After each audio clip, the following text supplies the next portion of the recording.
Escuela de Pastoral, tus lecciones.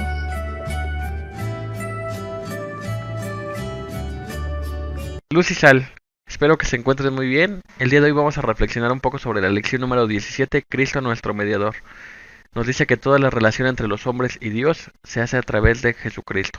Muy bien, en nuestros antecedentes tenemos la lección número 9, que nos habla sobre las funciones de servicio o ministerios que se daban en el antiguo Israel.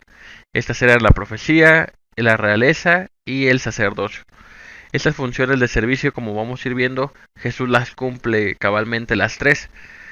Vemos a Jesús como profeta, es decir, el que da el mensaje de parte de Dios, él pasa la mayor parte de su vida pública predicando, es decir, dando los mensajes de parte de Dios, siendo que él mismo es Dios. Después tenemos a Jesús como rey, que vimos en la lección anterior, como un verdadero rey, diciendo que él mismo no niega esa realeza y que cumple con las funciones de la realeza, del ser completamente rey. Y en esa lección lo veremos como un sacerdote.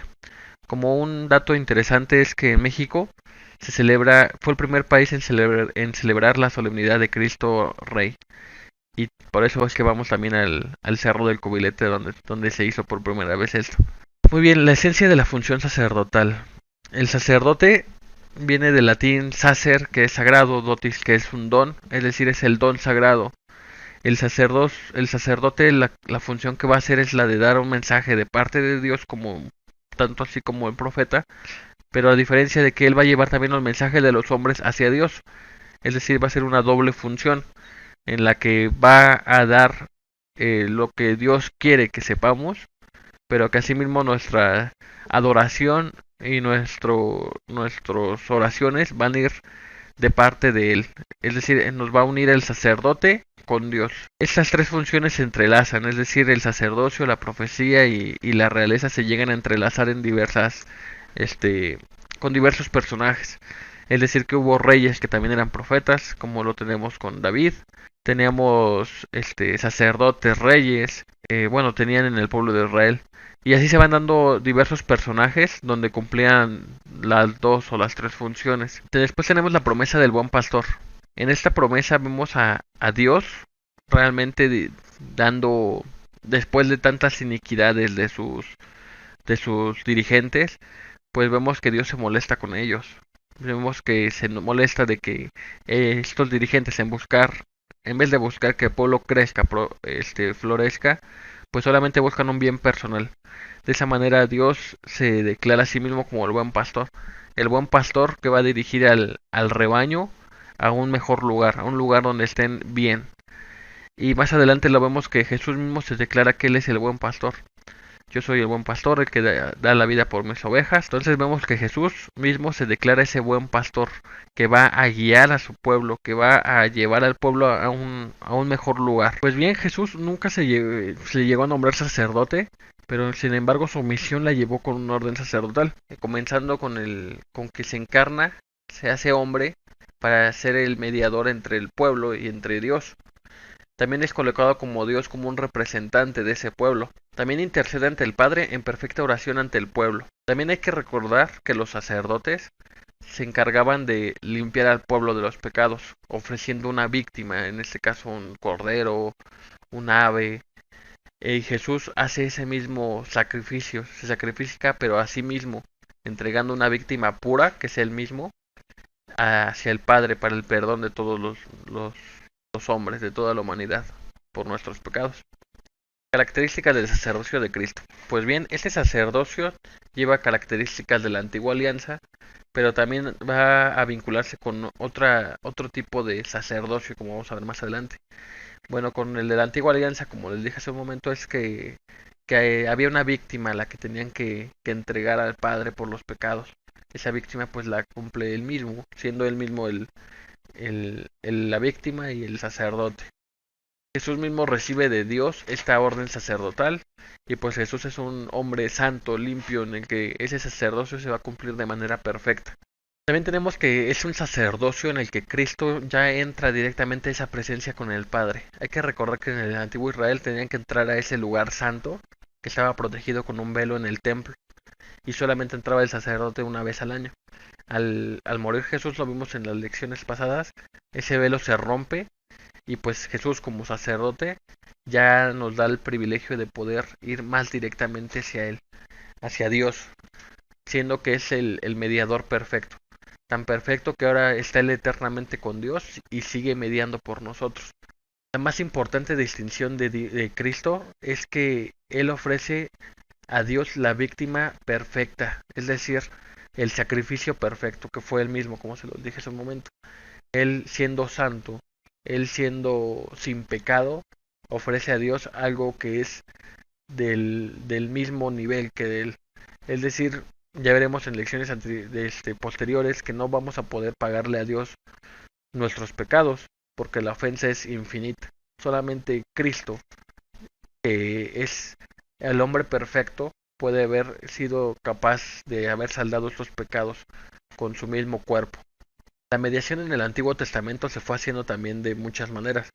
Principalmente se hacía a través de, bueno, hemos visto que se hacía a través de objetos. Dios se manifestaba a través de algunos objetos para comunicarle algo a los hombres, pero después se valió de los mismos hombres para comunicar lo que él quería decir. Tanto así que el pueblo, por ejemplo con Moisés, tenía miedo de Dios porque escuchaban como relámpagos, se escuchaba esa presencia tan grande de Dios y pues decían que Moisés hable por nosotros. Es decir, que Moisés sea ese mediador entre nosotros y Dios. Pues ya vamos a seguir viendo cómo se sigue valiendo de intermediarios para que lleve ese mensaje Dios a los hombres. Pero no solamente se trata de que Dios mande los mensajes, sino de que el pueblo también, ocupando ese mediador, va a llevar mensajes a Dios. Y ya se hace esa doble función. Por un lado, ascendente del pueblo a Dios y descendente de Dios al pueblo. Pues el mediador va a cumplir esa función de estar comunicando. Esta intercesión también es reconciliadora, porque vemos que el pueblo pues siempre va a fallar. Nosotros mismos siempre vamos a fallar. El pecado nos conduce a equivocarnos, a desviarnos. Pero esa intercesión también va a reconciliar, va a volver a intentar unir esos lazos que se están rompiendo. Así lo vemos con Moisés cuando hacen el becerro de oro, pues vuelve Moisés, antes claro se enojó con el pueblo y rompió las tablas de la ley, de que estaba tan enojado, de que no pudieron esperar, de que no pudieron tampoco ser fieles al Dios que los salvó y crearon ese becerro. Y Moisés vuelve con Dios y pues él sabe que si él se enojó, pues obviamente Dios también estaría muy molesto por lo que hicieron. Intercede por ellos diciendo que pues los perdone, que en su infinita bondad busque la forma de perdonarlos. Pues Dios ya los iba a destruir a ese pueblo que pues no se dirigía por el camino correcto. Pero la intercesión de Moisés hace que Dios los perdone y les dé otra oportunidad. Por eso es importante la intercesión. Después vamos a ver cómo es la mediación en el Nuevo Testamento. La mediación en el Nuevo Testamento ya se hace solamente a través de Jesús. Tenemos que mismo Cristo se declara mediador entre los hombres y Dios, pero hay que ver que esta mediación, como lo vemos más adelante que es total y suficiente, es la mediación por la salvación. Es decir, nadie más va a poder llevar la salvación del hombre a Dios, sino solamente Jesús.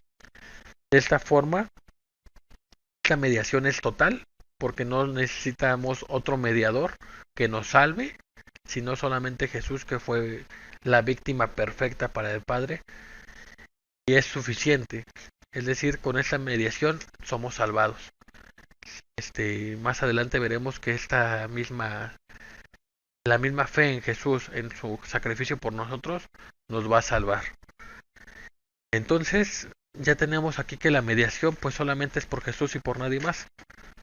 La mediación en cuanto a la salvación. ¿Por qué podemos seguir nosotros mediando por los demás, intercediendo por los demás, pidiendo por aquellos? Pero no vamos a poder darles la salvación, porque la salvación únicamente va a ser por medio de Jesús.